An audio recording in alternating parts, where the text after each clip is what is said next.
So you want to take your kids and your wife, your family, car camping on an adventure. So there's some do's and don'ts. I've got over 25 years, maybe 30 years of camping experience. So I'm excited to share a bunch of stuff with you. I've done it the right way and I've done it the wrong way. So let's go get the tent set up and we'll have some fun.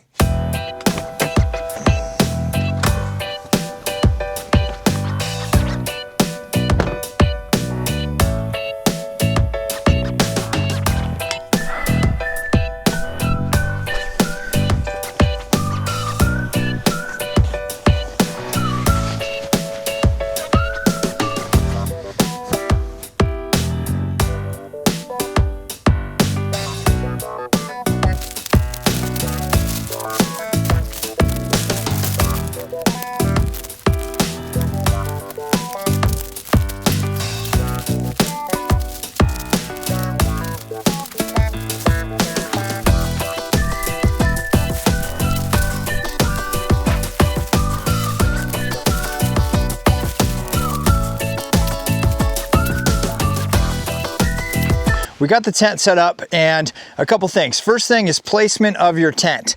Placement of your tent is crucial, okay? So you gotta ask yourself, okay, when I wake up, where do I wanna be looking out at? Okay, do you have windows in your tent? So looking at the view of this campsite here, so we've got kind of a fire pit going on right here, or also up here. So theoretically, we'd be hanging out in this area. And if you had kids, obviously dangerous because there's a big hillside right here that they could fall down. Obviously, it depends on the age of the kids. But with my tent set up like this here, right, for a couple adults, it makes sense. Open your window or open the door. You can see this amazing view from your tent. That just makes sense.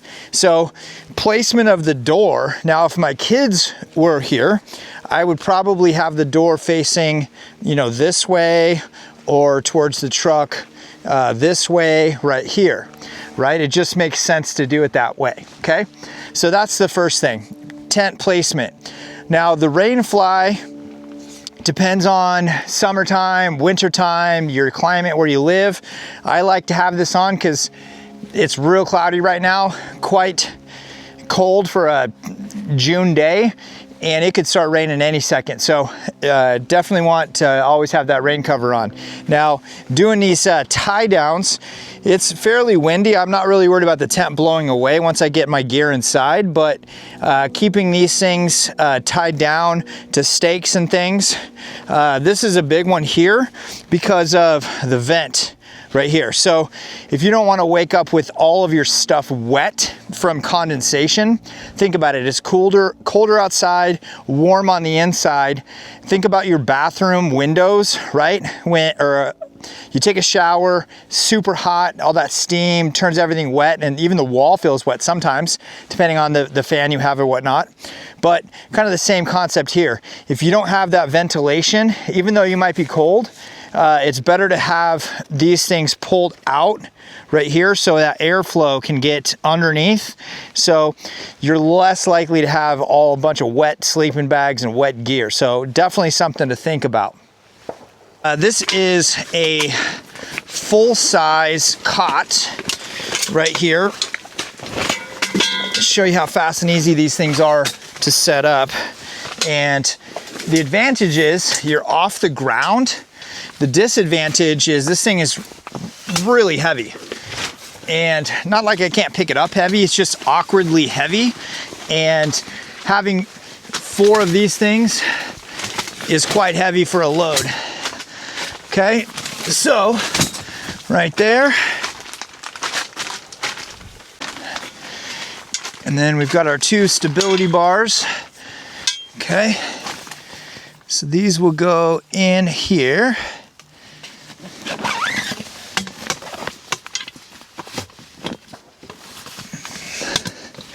This is meant as a 6-man tent. I think they say you can do 1, 2, 3, 4, and then 5. I'm not sure, right? So Coleman, how do you fit 6 people in here? Just curious, right? So remember, the size of the tent is always misleading, and they never really tell you the truth as far as actual size. In my opinion, a 2-man tent is 1.5. A 3-man tent is 2. You have gear, you have sleeping bags, you have stuff. A 4-man tent, 2.5, maybe 3 if it's a smaller person. 5 or 6-man tent, 3 or 4, right? You have gear, you have stuff. Another tip, make sure that your kids and your wife have good sleeping bags. You might already have a good sleeping bag, and if you just go get the Walmart sleeping bag, you're doing them a disservice, right? So think about it. Usually kids and women, not all women, of course, I'm just generalizing women I know, they're usually a little bit colder than the guys. So you already know that, I already know that, so make sure they have the better of the sleeping bag. So if you're gonna let them use a sleeping bag, maybe give them the best one like yours, and then you get the lighter weight one or the spring or summertime one, and give them the much colder degree temperature bag. That can make all the difference when you got, comfy sleepers. Also, bring real pillows. Don't bring backpacking pillows. Backpacking pillows, not good, right? They're rubbery, they're loud, they make noise, they're just not good. Bring real pillows. Get trash bags, contractor bags, and put all your pillows in contractor bags so that you can keep them dry and nice. And now you have nice, comfortable pillows to use. Normally, if you think about it, you're laying on maybe an air mattress, and at the foot of your air mattress is all the stuff just pressed up against the sidewall of the tent. And the sidewalls get that condensation like we talked about, and then you've got wet things. So this tent has, a bathtub style base. So all of my things can be just right there in the middle. They're not touching the sidewalls. That can make a huge difference. Now I have a nice walkway. Imagine I had a second cot right next to me here, and I have a nice walkway down the middle where I can walk and sit. That's huge. Okay, the next tip is lighting. Everybody in your crew, make sure they have a headlamp, right? So maybe you have a nice one that you like, great, use it. Make sure your wife has a headlamp, your kids have headlamps. Also backup flashlights everywhere, lanterns everywhere. I see nowadays those string lights where you could string up lights inside the tent. I can string lights between my truck, right? Between the truck and the tent overhead, pop up the top. I can put lights there, maybe up in the trees up here. I can put some lights, get lights everywhere. And that just makes the kids comfortable, the wife comfortable. That makes all the difference in the world. So solo stove, and inside I've got a bag, and it's half full of wood pellets, just like for a pellet stove. So all we do is we take our pellets. We've got our canister here. We actually do have some feet for this thing.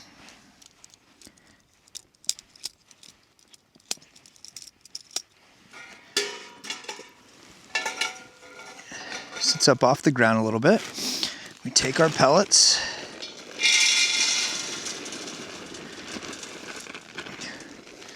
fill it up, maybe 3/4. So the key is to keep them underneath the fuel source, underneath these holes right here. So, and why people like these is a couple things. One, they're pretty clean. They don't smoke. They don't have a lot of smoke. It's all contained. Fire's not out of control. A lot of ambers aren't flying through the air, and it doesn't smoke a lot. So these are designed. You could set them on a picnic table. It's got a little base so it doesn't get hot. You can just set it on the ground like I have it here. You can roast hot dogs and marshmallows, things of that sort. So also comes with this top piece here, all part of the system. And we have our lighter right here. So let's get this fired up.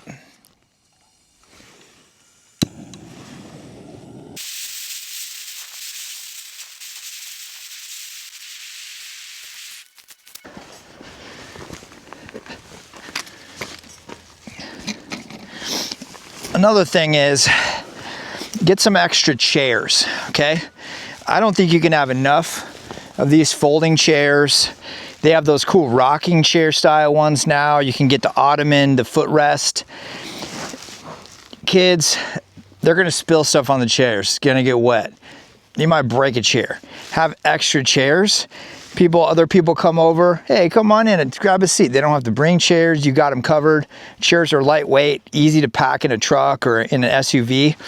Bring extra chairs, you'll be glad that you did. Another thing to think about is, how do I put that fire out, okay? Carry extra water, and whether you're going to Costco and getting cases of water, awesome. If you're going and you're gonna bring like a jerry can, something like this, I think this is, 6 US gallons, 23 liters.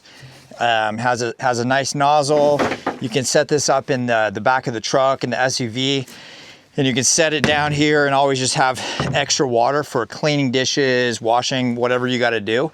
Other option is something like this. This is the Nemo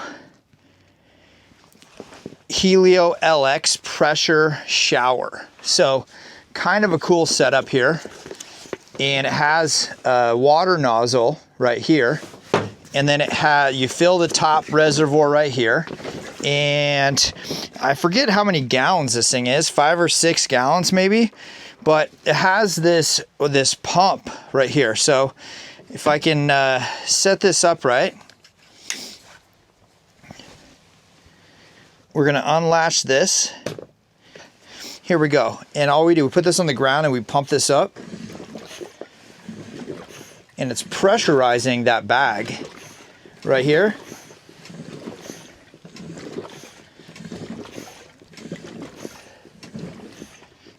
So normally this would be on the ground. I'd pressurize this. Now it's built up pressure in here. And now I grab my nozzle. Wait for it. There we go. Is that gonna put out a fire? Maybe this little solo stove, maybe, but mostly think about this for washing dogs, kids, all those types of things, okay? So it's already lost its pressure, okay? So let's pump it back up.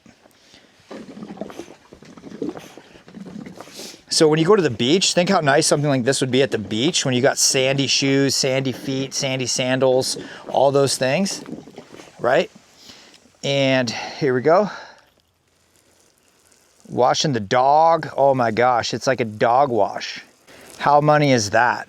You can actually even boil water, right, with your stove and put hot water in this thing, and you've got a shower, right? I mean, that's what it's designed for, is a shower.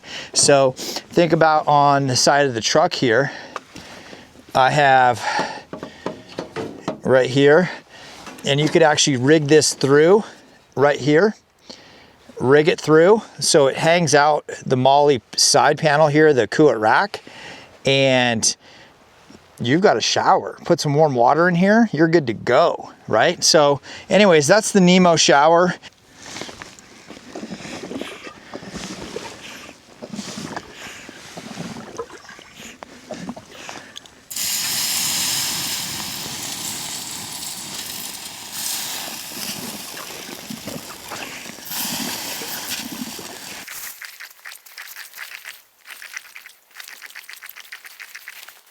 Have citronella candles, right? We talked about lighting. Bugs are the worst. Get those citronella candles. They have digital style things that can burn. They don't stink too bad. You can get kind of incense looking things and stack those all the way around the camp. But when the kids are fighting bugs and the wife's fighting bugs, never a good thing. So citronella candles can make all the difference. Another thing is sanitation. You might not be close to a bathroom, so how are you gonna go to the bathroom and how are you gonna clean your hands and clean yourself, right?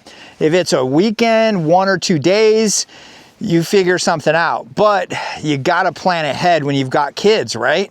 So they make really cool 5-gallon bucket style toilets where you get the little shade thing around it and you're kind of pooping in a bag. I know it sounds gross, but trust me, it's so much better to have something like that, even though it's a little bit than not having it at all, right? Just you might be able to just go out in the woods and be fine, but your wife and kids not necessarily, right? So plan ahead. Also, those hand sanitizers, like wet wipes, like wet napkins. So either go to KFC and take handfuls of those, or go buy some, right? They make big size ones that you can actually kind of shower with. I know it's not a shower, but it'll help you clean your pits, clean your body a little bit in your tent when you're waking up, clean yourself, refresh, especially wipe your face down, man. It feels really, really good. So you have kids, games, and music. Make sure you have a Bluetooth speaker that can fill the area. Not crazy loud like turning your car stereo on, then we don't want the whole neighborhood to hear, right? But it can be nice to have some background music, kind of makes the vibe feel good and fun. But also, what are you gonna do if it rains? If it starts pouring down rain, what's your game plan? Get in the truck, stay in the tent? Maybe that's your plan. So I highly recommend one of those pop-up tents. Get the 10 by 10, 10 by 12, 15 by 15, whatever you can afford. They're 80, 90, 100 bucks, maybe 120 now, but a 10 by 10 pop-up tent that everybody can kind of sit under. And I highly recommend get the ones that have the walls that you can put up, right? So you can block the wind and block that rain from coming in. And that can make all the difference. You've got your seats, you've got your little stove, you've got your citronella candles around, and now you have a place to hang out. And lastly, I would say, make sure you have some really fun snacks and treats, drinks, things that you don't normally get. Make it kind of a fun experience for the kiddos, right? Let's say maybe you don't drink soda or Hawaiian punch, or something like that you normally wouldn't buy for the house, but bringing it camping kind of makes for that, oh, remember when dad got root beer and we got to drink root beer and that was a lot of fun. Or Capri Suns, let's say that's like, I never buy Capri Suns for the kids, but maybe that's something that you get. We appreciate you stopping by the channel. Don't forget to like and share. Also subscribe. It makes a big difference for the channel.